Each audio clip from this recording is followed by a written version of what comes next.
చూస్ country delight, live better. ఇప్పుడే country delight app ని download చేసుకోండి. అమ్మ ప్రేమ అనేది అపరిమితమైన, నిస్వార్థమైన మరియు అనిర్వచనీయమైన భావన. అమ్మ ప్రేమలో షరతులుండవు. నవమాసాలు మోసి కనిపించే తల్లి ప్రేమ ముందు ఏదీ సాటిరాదు. దేవుడు తనకు బదులు ఈ భూమిపై అమ్మను సృష్టించారని పెద్దలంటారు. అలాంటి తల్లికి కష్టం వచ్చింది. ఇక ఈ బతుకొద్దు, నేను చనిపోతా అని కొడుకుతో చెప్పుకుని బాధపడింది.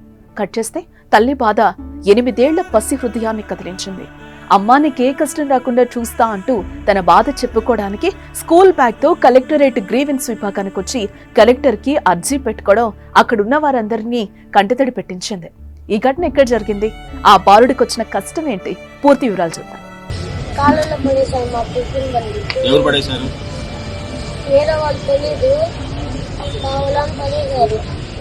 చాలాసార్లు తిరిగి ఆఫీస్ దగ్గర, ఎందుకనే మా అమ్మ ఇక్కడ పంపించింది. చచ్చిపోవడం పట్టు అంటుంది మా అమ్మ.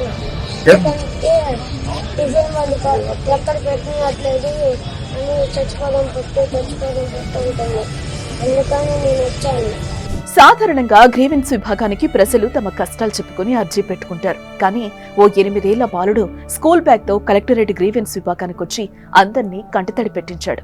కలెక్టర్ కి తన తల్లి పడుతున్న కష్టాన్ని చెప్పుకుని బాధపడ్డాడు. ఈ హృదయ విదారకరమైన ఘటన గుంటూరులో చోటు చేసుకుంది. మేడం, అమ్మ చనిపోదామంటుంది, ఆమెను రక్షించండి ప్లీజ్ అంటూ బాలుడు దీనంగా అడిగేసరికి గుంటూరు జిల్లా కలెక్టర్తో పాటు అక్కడున్న అధికారుల కళ్ళల్లో నీళ్లు తిరిగాయి.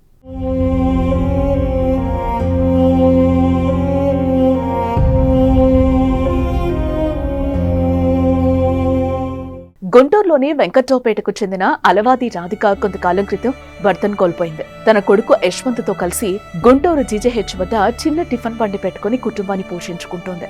ఇటీవల రోడ్డు విస్తరణ పనుల్లో భాగంగా ఆ కుటుంబం రోడ్డున పడింది.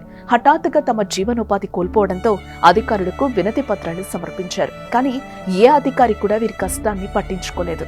ఒంటరిగా జీవిస్తున్న రాధిక బతుకు భారంగా మారింది. కొడుకు కష్టం చూడలేక, తిండి పెట్టలేక ఇక చావు ఒక్కటే తనకు పరిష్కారమని అనుకుంది.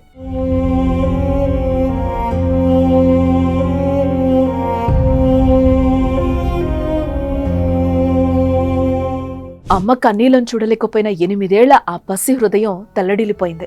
చిన్న వయసులోనే తల్లి బాధని అర్థం చేసుకున్నాడు. ప్రతి సోమవారం కలెక్టరేట్లలో గ్రీవెన్స్ నిర్వహిస్తున్నారన్న సంగతి తెలుసుకున్నాడు. స్కూల్ బ్యాగ్ వేసుకుని కలెక్టరేట్కి వచ్చాడు. అక్కడ కలెక్టర్ నాగలక్ష్మి ఆ బాలుని పిలిచి, ఏంటి బాబు ఇలా వచ్చావని అడిగింది. యశ్వంత్ తన చేతిలో ఉన్న అర్జీని కలెక్టర్కి ఇచ్చాడు. ఆ అర్జీని చూసిన కలెక్టర్ నాగలక్ష్మి ఒక్కసారే ఉద్వేగానికి గురైంది.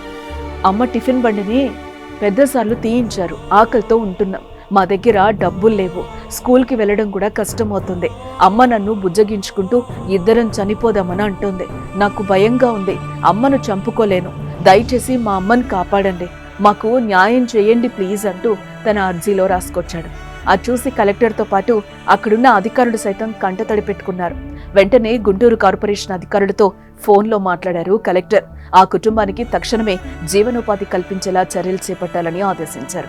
యశ్వంత్ తల్లి తిరిగి టిఫిన్ బండి పెట్టుకునేందుకు అనుమతి ఇవ్వాలని సూచించారు. అయితే 8 ఏళ్ల ఆ బాలుడు గ్రీవెన్స్ కొచ్చి వినతి పత్రం ఇవ్వాలన్న ఆలోచనను ప్రతి ఒక్కరూ అభినందిస్తున్నారు.